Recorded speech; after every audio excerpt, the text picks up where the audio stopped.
Welcome to Binge Theory, the coolest corner on the internet. With me today, we have Eric. Hello. And we have Logan. Hello.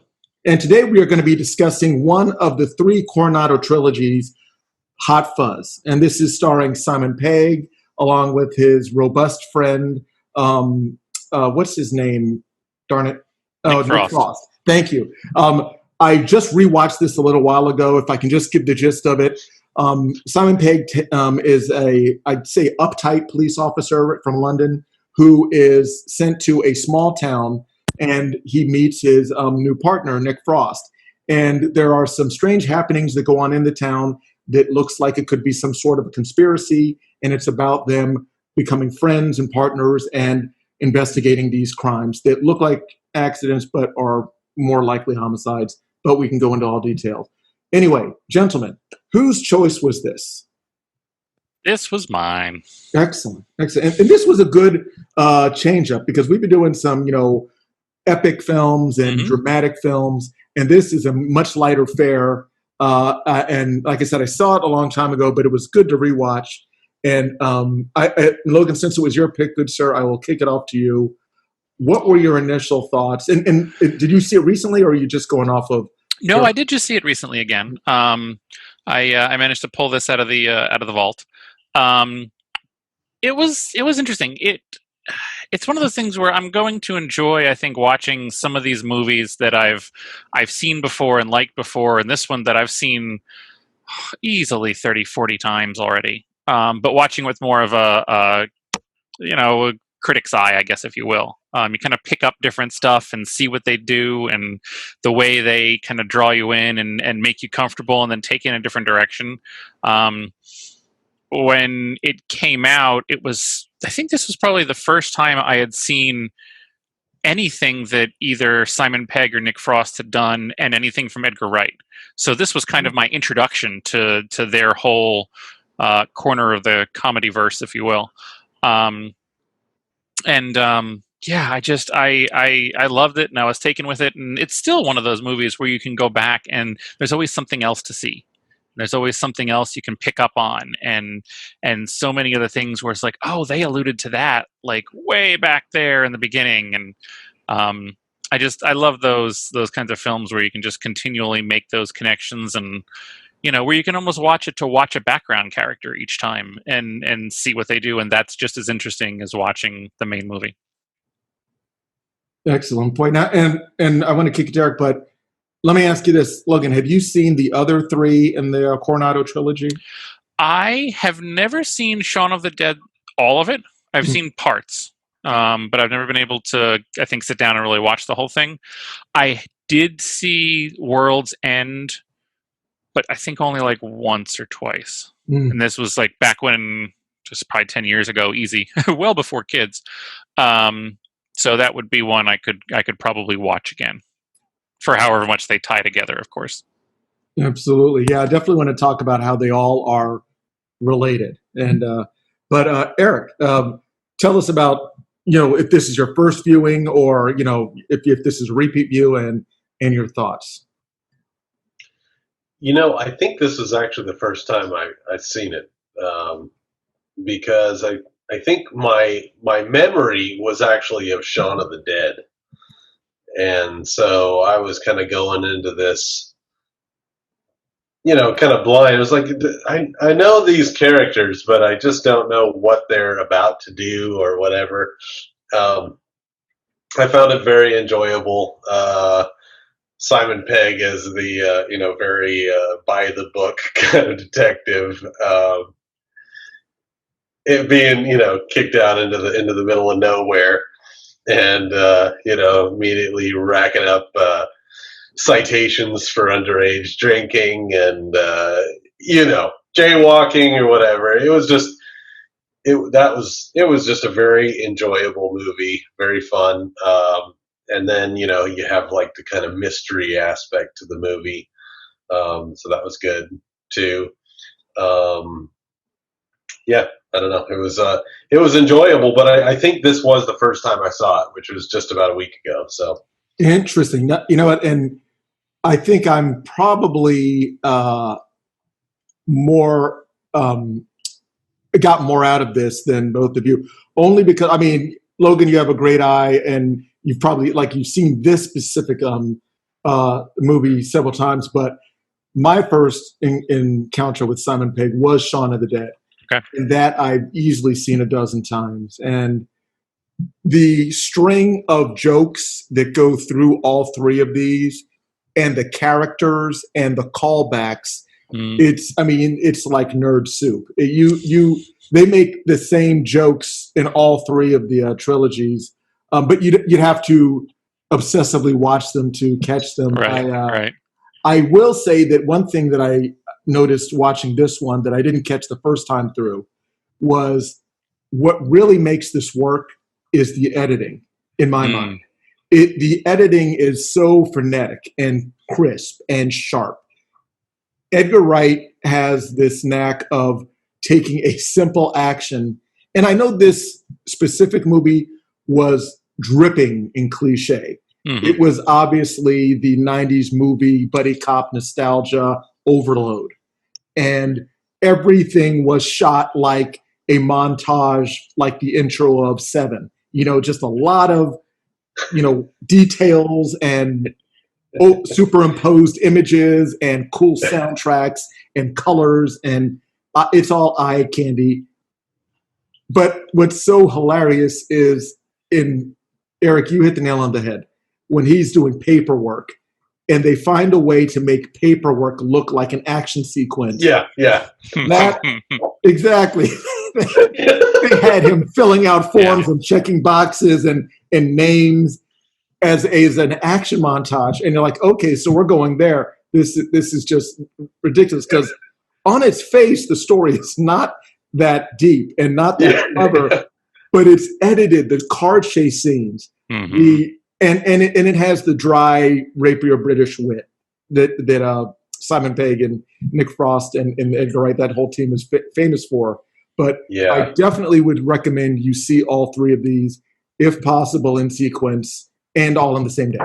Just cancel your calendar and just make sure you see all of them back to back to back, or as close as possible. But yeah, that's one of the things that I was lucky enough is when I did see it, it was after seeing Shaun of the Dead a ridiculous amount of times. So I saw the same actors. It reminded me almost of those Christopher Guest films, all those mockumentaries where they constantly had the same characters, the same actors, just as different characters.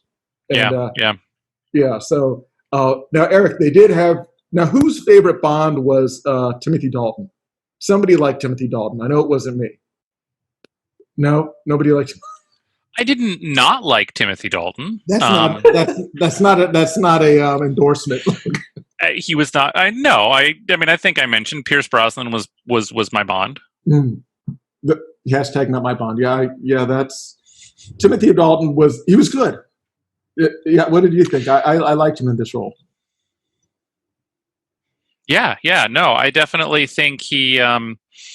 And again, he certainly sticks out, at least to me, as, you think Timothy Dalton, you think Bond, and then to see him show up in these places and these kind of, whether it's a villainous role or just a semi, wasn't he also in like Chuck as some sort of spy or somebody's father or something, I think? I never watched that series, but I wouldn't be surprised. I feel like it was something like that. But he comes out sometimes and it just calls back enough. And I don't know if it's just him as an actor, but he can kind of play off of that knowing that he was Bond at least once in his life kind of a thing, and it's just fun watching him kind of milk just aspects of those scenes when he's on screen. Absolutely. Now I am curious. I mean, is the whole skinny fat duo, was that too obvious. I mean, we have our Abbott and Costello, we have our Laura and Hardy. In even I guess, and even to a lesser extent, Chuck and Dave from that Adam Sandler. Is it just coincidental that they were both writing buddies, and they kind of just leaned into it, or do you think they rely heavily on the Nick Frost playing the thick, for lack of a better term, sidekick? No, I didn't really get that. I mean, I understand where you could get that from, Julian. But to me, like the bad boys overtones were so heavy from that Nick Frost character that I was just looking for any little hints to Will Smith and Bad Boys, in anything that he did. So it never crossed my mind the kind of, that was kind of like a Laurel and Hardy kind of relationship, but I could definitely see that. Well, and to be fair, I don't want to say that it's just for this one. I guess now, Okay. Eric, have you seen World's End, the third one? No, I have not. That one, Nick Frost plays almost the opposite. He plays the button-down character, and Simon Pegg plays the kind of and Logan, you tell me if he doesn't remind you of a grown-up Breakfast Club. What's his name? You know who I'm talking. Judd Nelson. Yes. Yeah. Trench coat and all. Yep. Eric, you might appreciate that because Simon Pegg does go to a completely darker role, kind of like a ne'er-do-well, driving the same car he had in high school, type of a lackluster guy. But in Nick Frost plays, I think, an insurance salesman or something like that. Yeah. Yeah. It's definitely, and I don't want to go off the movie we just saw, but at World's End, it definitely, again, a lot of the same characters from the first and this one, but it's really interesting to see how they play off each other. And to bring it back home, I'm really a fan of just their chemistry, their comedic timing, and a lot of the inside jokes that only fans of these films will get. Yeah. And I mean, the history those two have are too much, I think, to no matter what stereotypes they were trying to play, I think it would just be those two regardless, just because the connection that they have. I think to Eric's point, though, I did definitely get a lot more kind of, Bad Boys, Point Break, those kinds of type, playing off each other vibes than I did the Laurel and Hardy type stuff. So I think they were aware of the trope that would have been displayed enough to not lean into it, but to not try and, go anti against it to say it's totally not that, and it's so far not that, it's opposite that. Like, I think they just struck a balance where it's like, obviously you're going to see this, but that's not what we're going to play. That is true. And to that point, I think they threw in your face the comparisons of Bad Boy and Point Break when they're doing the movie, the binge night of watching both of them. And they're literally reenacting scenes, the 360 spin cam, from the Bad Boys, and the Oscar-winning performance of Keanu Reeves firing his gun into the sky because he's conflicted about shooting Patrick Swayze in the back. I mean, that's the stuff of, that's like right out of Julia. He was robbed that year. I mean, that's just. It was, and see, when watching the reenactment of it was even more. I get teary eyed. I'll say it. And and Nick Frost. There's a lot of references to, I guess, b-boy culture, because when they were doing this, or when they were younger, they were kind of in the British b-boy kind of a thing. In Shaun of the Dead, they actually brought that in because they were both fans of hip hop. So nice. So there's like a lot of references to yeah, boy, and that's what I'm talking about. And yes, it's lovely seeing the UK steal our stolen culture. It's good stuff. Yeah, it's really fun to see that. I think the thing that I really like about this movie is that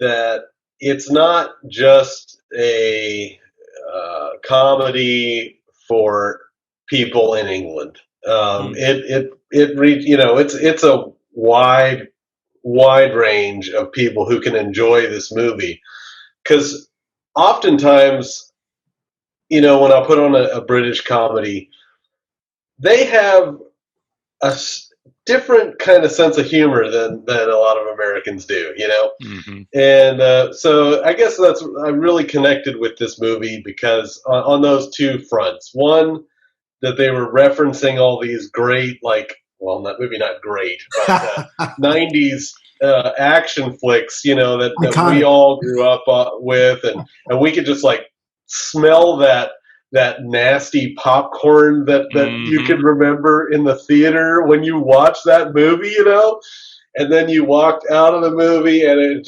everybody was just glowing. They're just so oh my God, Bad Boys, yes, this is the greatest thing ever. So it brought me right back there. And then you got the nostalgia of that, and then the fact that it's a British movie, but it's just so accessible for an American, like myself. And then Julian, I think you really hit it home with editing. I mean, without that editing, it just the comedy just doesn't land as hard as it did, and it just really did, Yeah. with the reloading and the shooting up in the air. I love it. Just the corniness, it's just right on point. It was mocking the 90s action film, but also pulling it off. It's not like in those, scary movie remake parodies. It wasn't a parody. It was kind of an homage on steroids to the action film. And I appreciate that's why it was an over-the-top homage that worked. You're absolutely right. And I think not just the editing, but if it wasn't for the efficiency of the dialogue that Edgar Wright came up with, there was hardly a wasted word or a wasted breath. And that was, I think, the thing that struck me kind of starting to watch the film in the beginning, was just that there is so much telling going on about this person and that person and history and background and stuff. And it's I can think of so many, I can think of a number of other movies where they tell half that amount and you're I'm bored, this doesn't work, show me, don't tell me, kind of a thing.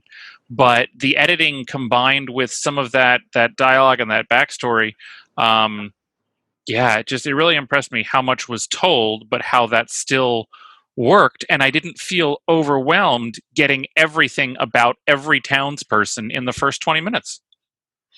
And that was, almost again, seeing it for the umpteenth time, I didn't realize how much information was passed in that, and it still didn't feel too much. No, you know what? I think you're 100% right. The economy of the dialogue it's well spent, and they trim the fat. And I think because you have the quick editing, the punchy dialogue, where it's just rapid fire information in a stylish way. And I don't want to say that the British have a better grasp of the language than we do, but I mean, it's their language. We can give that much to them. But they elocute in a way that makes it engaging. And maybe it's just because I'm a dumb American and I like pretty word stuff.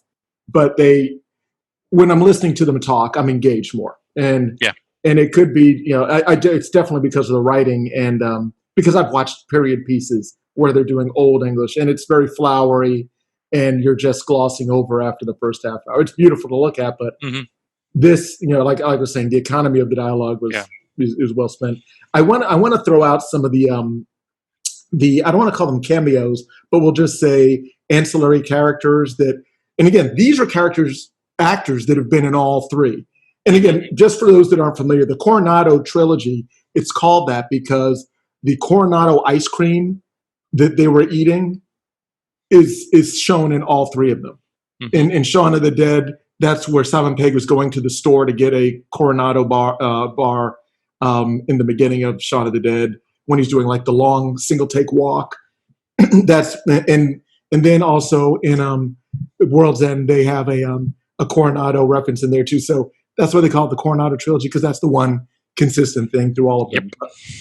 But that being said, here's some of the actors that were in this that I forgot were in it, and they had like probably 90 seconds of screen time, but it was just amazing to see them in it and just enjoying their moments. Martin Freeman, or I think he would be. Is that Frodo? No, that Bilbo. Yes, Bilbo Baggins. Bilbo Yeah. Baggins. Yes. The young Bilbo Baggins from Hobbit. Right. Martin Freeman was in it. He's also the original Jim from The Office, the UK version of The Office. Oh, that's right. Yep. Bill Nye. Mm-hmm. No, is it Bill Nye or Bill Nye? Yes. It's not I Bill don't actually Nye. know. It's not Bill Nye the Science Guy. It's not Bill Nye the Science Guy. But he was again in Shaun of the Dead, where he played his stepfather, and he was in Underworld and played a vampire, and he was in What hasn't he been in? he was also in Pirates of the Caribbean or Caribbean, depending on your social status. How you do. He played Davy Jones. So and, who else was in it? There were two guys that played the detectives that I'm really bad. Yeah. One is like a really famous and strong, I believe, Scottish actor. And the other guy was the British guy. I forget their names, but they're just, really staples in, the British acting community. And they cracked me up because, again, to be cliche, they had their sunglasses on all the time. In the rain, they were wearing their sunglasses. Indoors, they were wearing their sunglasses. They both had mustaches, the iconic police mustache. And they were just busting chops the whole time, because that's what you do. You have your A team and your B team, and they're always rivals, friendly rivals.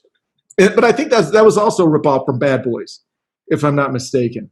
I think they both had their feet up on desks when we first met them in that room. Yes. The leather jackets on, smoke. Both of them smoking, both feet up on desks. Nothing else was occurring in that room at all. And I'm sure that was, probably the joke is that, they're just the same person in my mind, because there was no difference between, they dressed alike, they had the same, they would, so yeah, I might watch that again and just see if they do anything individual of each other or if they're just pantomiming each other the whole time.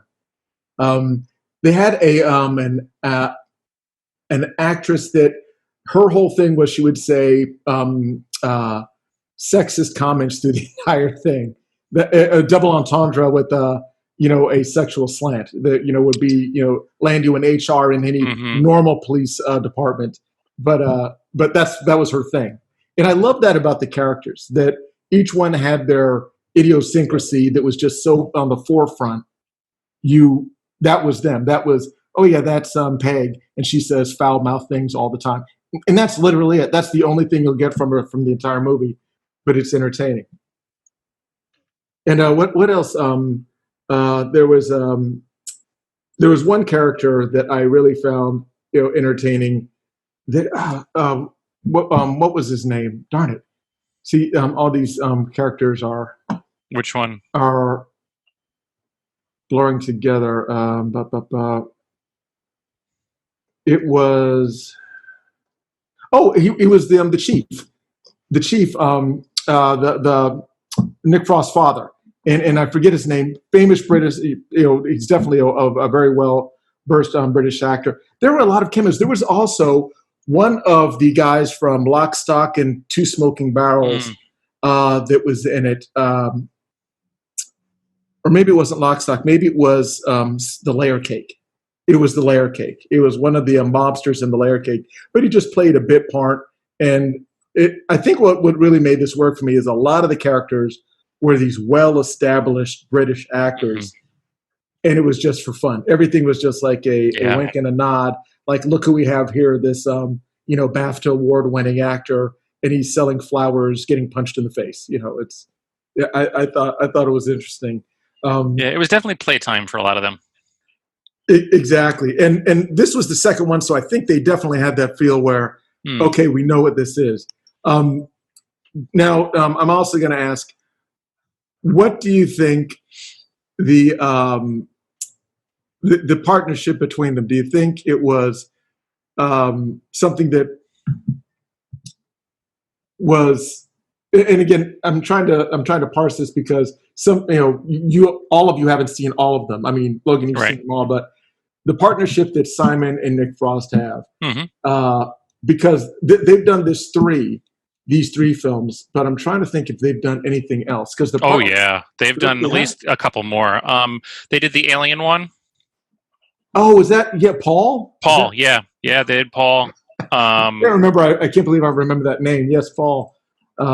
Good one. Yeah. I feel like they've definitely done more. I'm looking through their IMDb page right now. Yeah, right. Yeah. And let's see. While we're just talking about Edgar Wright, we weren't, but I'm throwing his name out there. Edgar Wright, I think, was on fire. But I want to get your thoughts on the last film that he had done, Baby Driver. I have not seen that one. Eric, you saw that, right? Because I thought we may have talked about that once before. Yeah, I have seen Baby Driver. Yeah, but what do you think Edgar Wright's kind of flavor is permeating through? I don't know. Gosh, that was, the opening scene was absolutely incredible. They had some great car chases in there. Better than Drive. But, it's not really a memorable movie. It's kind of like a movie that Quentin Tarantino could probably make really good. But well said. Yeah. Because there's so many scenes where they're all kind of in a garage and all the crew is talking to each other and throwing barbs at each other and I don't know. I just felt like the main character didn't really deliver. Ansel Elgort. I'm not a fan. Yeah. I mean, I wanted to be, but there was just nothing there. Julian, I'm losing your audio. Oh, is that better? Can you hear me, Logan? I couldn't hear what you said. Oh, let me try and switch my audio to the phone connection, okay? All right, no worries. We'll be right here. The other movie they've actually got together coming up is, I just thought of it. They had a new one that they were just coming out with. I feel like I saw a preview for it. Truth Seekers. Have you seen the trailer for that one yet? Was that when they were like ghost hunters? It's the ghost hunter-y one, yeah. I don't think it's actually come out yet. It was just like the trailer just came out, so they're still, trying to figure out how exactly to release it. All things considered. Yeah. But yeah, that was another one that I know that they that was upcoming. I you know what? I think you're 100% right. I'm looking at it right now. Yeah, Truth. Oh, that's a series. Okay. Oh, it's a series. Oh, I thought it was a movie. No, it's a series. And that actually sounds really, really interesting. Eric, are you there? Can you hear me? I'm back. Yeah, perfect. I'm on the cell phone now. Oh, awesome. Yeah, we were just talking about how they're trying to release a series. It's in post-production right now. It's coming out this year called Truth Seekers. I think it's going to be kind of a loose parody on the paranormal activities, kind of that should be interesting. And of course, Simon has done his venture into Star Wars and Star Trek and Mission Impossible. He's been picking up some good franchise work. Yeah, enough to stay very busy and very visible, but not be responsible for tanking anything. Exactly. That's how you get by. That's how you win. Is just you're in the room, but you don't want to be at the front of the table. So yeah. I was going to say one of the things that and again, it's one of my favorite indie films that Edgar Wright had done was Scott Pilgrim, The World versus Scott Pilgrim. Yes. Again, editing. It can't be enough said. I was not familiar with Scott Pilgrim, the graphic novel, but this is the first time I've ever seen a movie that just literally was taking graphics from, there's like a moment I remember when he's standing in the snow and out of depression, he bops his head against like a lamppost, and you see the text of the funk, appear above his head. Yeah. But it's edited in so naturally. And it's just you're in that universe, and you're like, okay, yeah, that's what's happening. And when you slash somebody with a sword and they burst into 1 million coins, it looks natural. The effects, again, that came out 20 years ago. Was it 20 years ago? No, 10 years ago. Well, Okay. my fault. I was going to say. Yeah. Not that old. Shaun of the Dead came out like 20 years. Yeah. Scott Pilgrim came out in 2010. Shaun of the Dead was 2004. Yeah. 2004, yeah.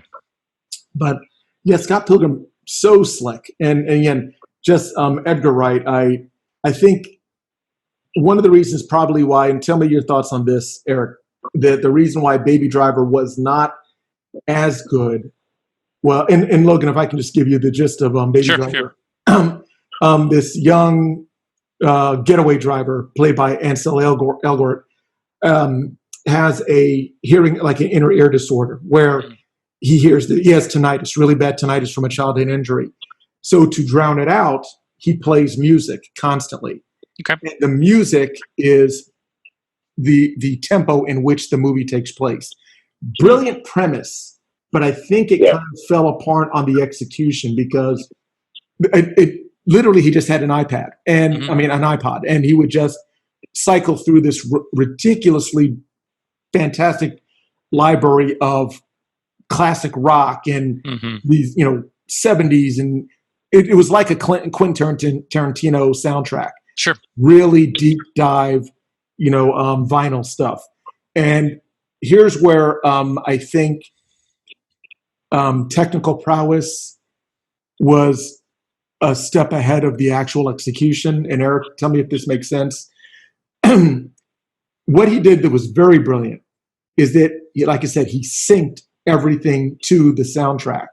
So literally, if you're listening to a song, in the background, you will see graffiti spelling out the words as he's walking by in complete synchronization with the music. So technically, it's insane what he was able to pull off because the editing was in sync with the music. So every beat is, like a turn corner, or when they're walking in sync with the music. Beautifully executed, but the story was just, duh. That's my review. Bah. And and it did also have. You might need one a little bit longer for those YouTube clicks. 1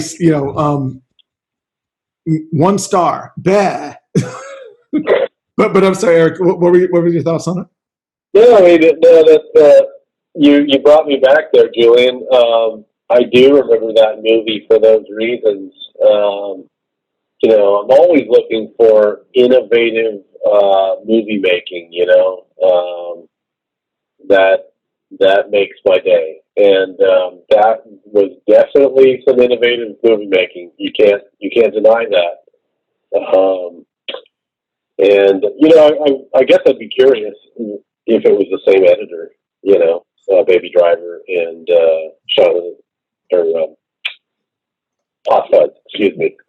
Hot Fuzz and Baby Driver. That would be an interesting look up. Yeah.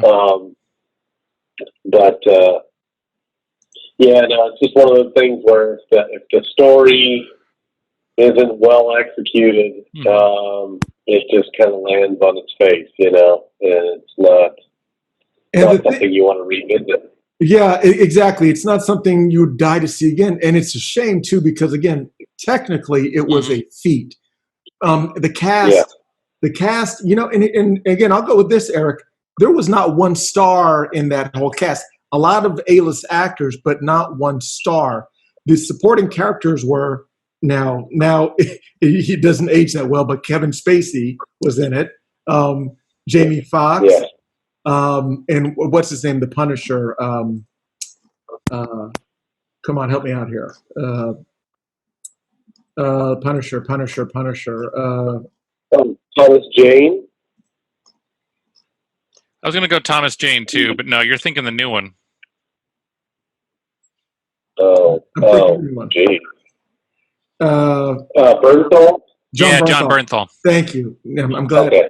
I'm glad we had just the right amount of dead air there. So it draws the watcher and the listener in, so they can who's this Punisher? Yeah. John Bernthal. They're still trying to figure out why we both recall Thomas Jane immediately, but can't remember John Bernthal. Also John Hamm. John Hamm was in this. Oh yeah. Yeah. That's probably that was probably the clincher why I went to go see that movie. You figure you got a car chase and John Hamm. Okay, I'm signed up. And Logan, here's the thing. I don't want to watch it again, but I would really like your thoughts on this. Okay, I'll see if I can find it. John Hamm plays one of the most, and Eric, tell me if you agree with this. Despite the failings of that movie, I think this is one of John Hamm's most interesting characters, because he played a much edgier, kind of a darker character. It was a little, over the top, but he had like the aggressive, close-shaved side haircut, and 5 o'clock shadow, and he was like on the ragged edge. But he played it; it worked, And again, I think that maybe the reason, Eric, that did not come off as well. And I could be wrong because Scott Pilgrim came off well, but I think it had to do with he had all these stars that were not starring in his film. They were, whereas he has all these usually unknown or lesser actors that are more of an ensemble, but he had all these big name stars and they weren't really doing anything. They were just vehicles to get to the next scene. So anyway, I was kind of disappointed with it. I knew what he was going for, but I think he was focusing too much on, to quote Jeff Goldblum, he was so worried about if he could do it, he never thought whether he should do it. And that's what we have here, a hideous monster on an island.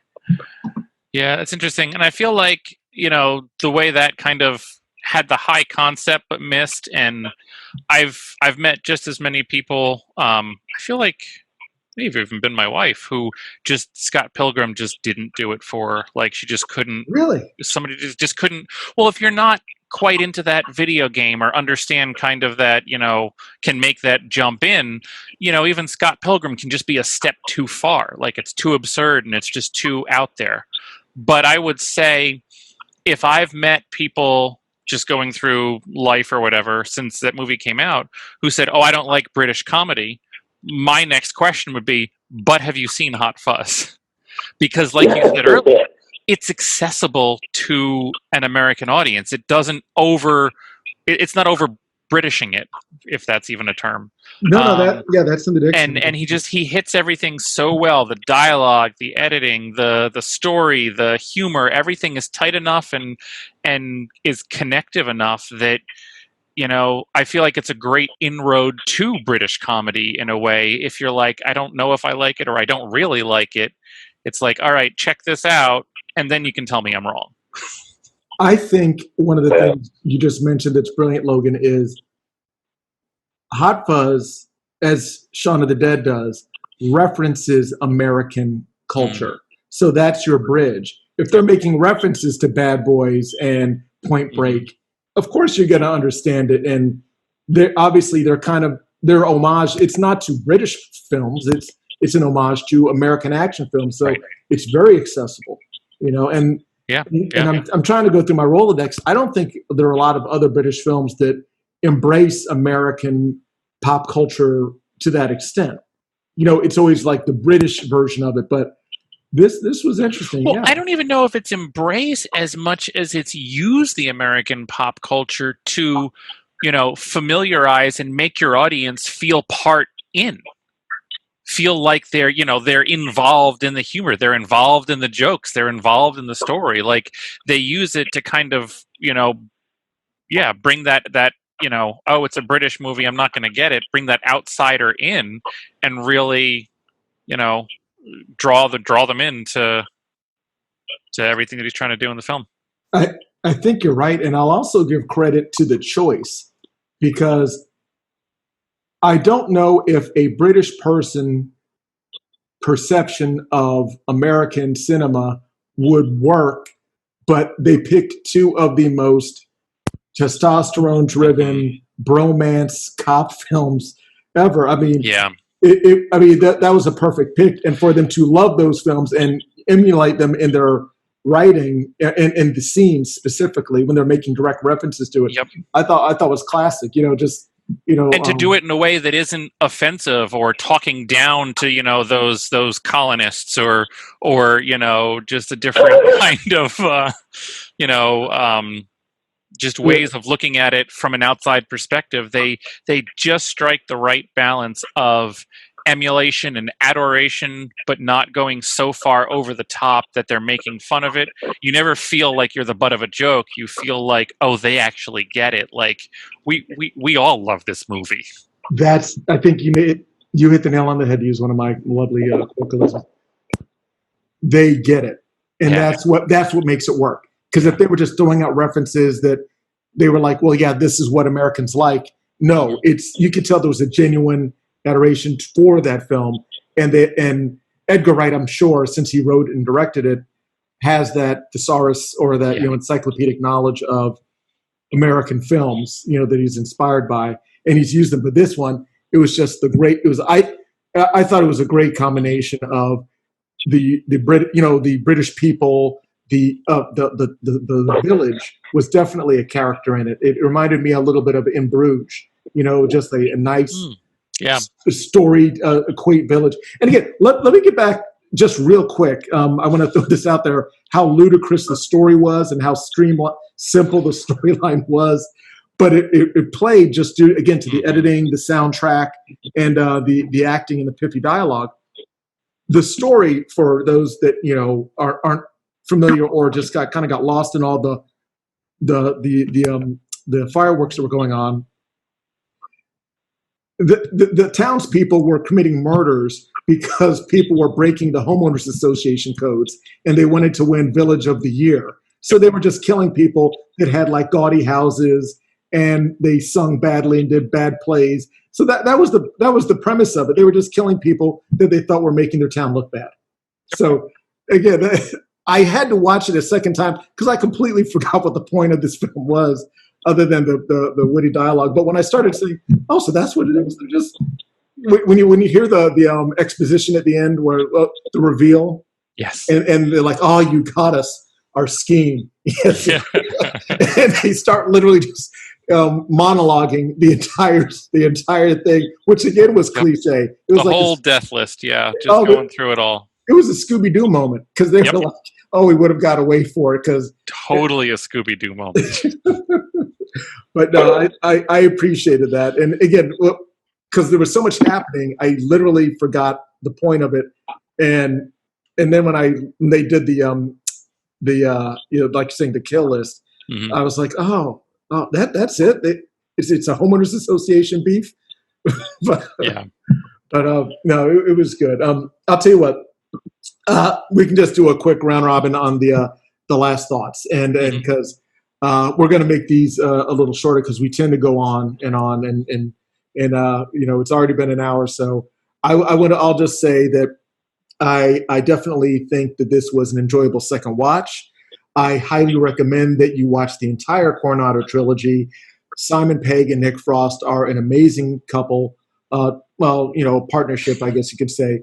I put them up there with Kevin Hart and The Rock. Just like kind of an unspoken, humor that like inside jokes that we're all in on, and the way that I appreciated it so much more was when you tie all three of these together, but especially after watching Shaun of the Dead. And then you come to this one, and they're making a lot of the same jokes. They go to a pub, and that's a direct reference to the first one where they're saying, what do you want to do? Let's go to the pub. That's a callback from the first one where that's all they would ever do is go to the pub. And the characters were I thought it was enjoyable. But I highly recommend that you have the other ones in your belt, too, so you can get that point of reference for all the little inside jokes. Eric, what was your takeaway, and would you recommend this for anybody else? Sure. I would say that my takeaway is that it's a very well crafted movie. it's very accessible.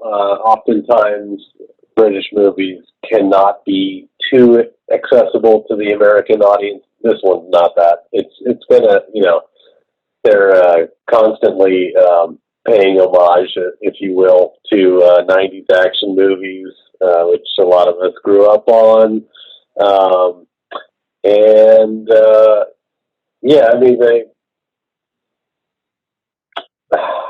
What else do I want to say? The editing is exceptional. It makes it interesting. I don't know if this was maybe one of the starts of that kind of very quick editing style. I'd have to do my research, but it's quite possible that it was kind of groundbreaking in that way. Looking back to kind of when it came out, that kind of style, it seemed to me like that was very fresh at that time to have that type of editing. So anyway, great movie. If you don't give a rat's ass about editing, you're still going to like it. It's very enjoyable. It's light, and you got a great cast of characters who all do a really good job of playing their role. And it's not one of those situations where you have a whole bunch of stars and the story, kind of passes by. It's Simon Pegg does a really good job of really, delivering a really good product. So that's it for me. Good deal. And Logan, good sir. I mean, it was my choice for this week. I loved it the first 39 times I saw it, and the 40th time was just as enjoyable. I'm sure it's somewhere like that by now. Even being able to look at it a little bit more critically, and it's still holding up, I think, is actually kind of pleasant. It's accessible. It's a popcorn film. Like, you can definitely just sit there and enjoy it and laugh and have a good time. I still like it after critically looking at it. So I feel like that's certainly a good enough seal of approval for me. Absolutely. And again, I don't want to, dive back into the whole, but one of the things I forgot to mention was, along with the editing, the unique and inventive ways that they deployed carnage to all the citizenry in this story. The violence was, and here's the funny thing, the first time I saw this, I kind of just washed over me, and I assumed that they just killed everybody in the town. And then I'm looking at it, I was like, oh no, they were just wounding and knocking people out. There were no fatalities. Even the big bad boss at the end just impaled his jaw on a scale model of the town, which I'm sure that's some sort of metaphor, but yeah. Well, wasn't that the same spire that he pushed off the edge to kill the reporter? Oh, there you go. Look at you paying attention. Yeah, I think you're right. That is karma. Is that what they call it? Irony or karma, or carny? It's a little bit of both. Yeah, or I think, as my father used to say, some of both, but a little bit more one than the other. There you go. And to that point, when they were fighting in the scale village of the town, it was very 1960s Godzilla, yes, monster battle, and they were editing in literally monster sounds and like animal sounds when they were fighting. I just appreciated that in the sound design. But I think this was definitely a good choice, lighter fare. I would also recommend, not only just part of this trilogy, but to your point, Eric, in regards to the fast-paced editing and that style, if you guys haven't seen it, Layer Cake. That it's a more grounded and a more serious tone, starring Daniel Craig. This is pre-Bond Daniel Craig, but it was right after the Lock, Stock, and Two Smoking Barrels. I think before Snatch, or right around the time of Snatch. But I think that was that whole renaissance of fast-paced, abusive use of British slurs and slang that I can't go into, but it had that guttural type of a dialogue, and it was just disrespectful and quick and slick. And I think that Layer Cake is definitely something you should check out as well. All right. Well, okay. Well, we've done it. We've talked Hot Fuzz to death, and the wonderful exploits of Edgar Wright and Simon Pegg and Nick Frost. Um, I'm really curious to see what we come up with the next time. But anyway, to those listening at home, those watching on the internet, we want to thank you for your patronage and viewing this with us. We love bringing this content to you. We truly enjoy films. We want you to enjoy them as much as we do. So we love making recommendations and dissecting these bit by bit. We know there's a lot of content out there, but you're really smart and attractive. And my friend, that's why you came here to watch us. And we appreciate it greatly. We want to thank you. And, because there's a lot of things out there, I guess I'll just simply say, if it's worthwhile, it's worth binging.